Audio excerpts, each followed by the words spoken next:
Hey, we're here on a new property today that I actually acquired with my dad, and it's 900 acres here in West Middle Tennessee, close to Kentucky Lake. And as you can see behind me, it is very raw.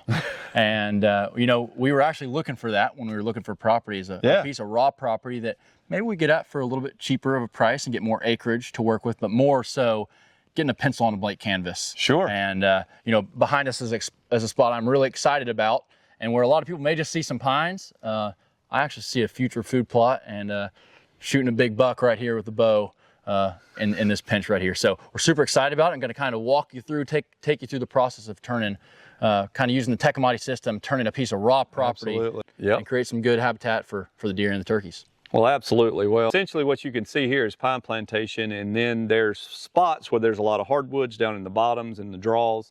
But for the most part, on a lot of these high ridges and high points, you have pine trees, and it's just a bunch of thick pine trees. And as you can tell underneath, all it is pine straw for the most part. There's a little bit of forage under here, but this is what we call an ecological desert. There's nothing for these deer to eat. There's not good bedding.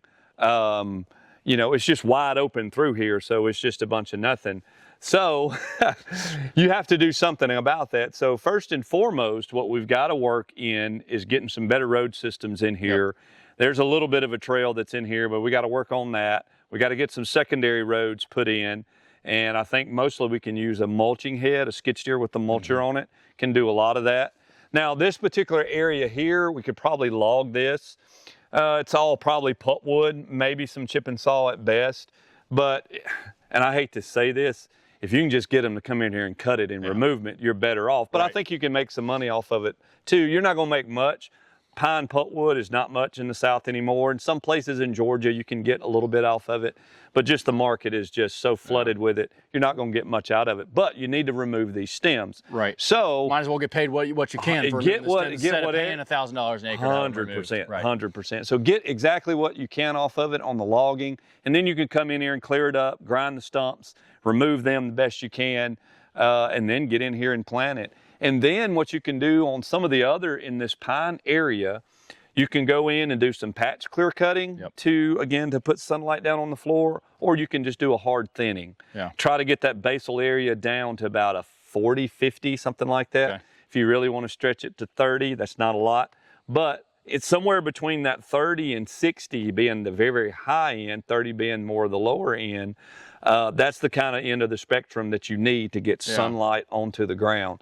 And obviously patch clear cutting is a great way to do that. We did a property in Alabama, and that's essentially what we did. Instead of thinning it, we went in and did a bunch of little patch clear cuts, and it was great for deer, great for turkeys, great nesting, and all that kind of stuff, plus with the open roads and then the food plots also. So that kind of falls into what you could definitely do here, but there's a lot of work left, man. There sure is. There's a lot of work left. But that's part of the fun to me, is taking a raw property and then making it your own. And then at the end of the day, once you harvest that deer or turkey or whatever, it just becomes extra special. Exactly. When you mentioned a blank canvas and you can draw it up ever how you want to.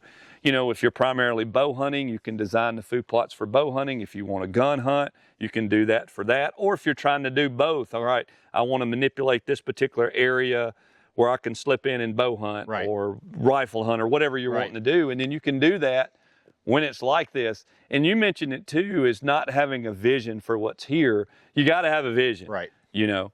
And when you're putting in food plots like here, for an example, so there's a lot of topography.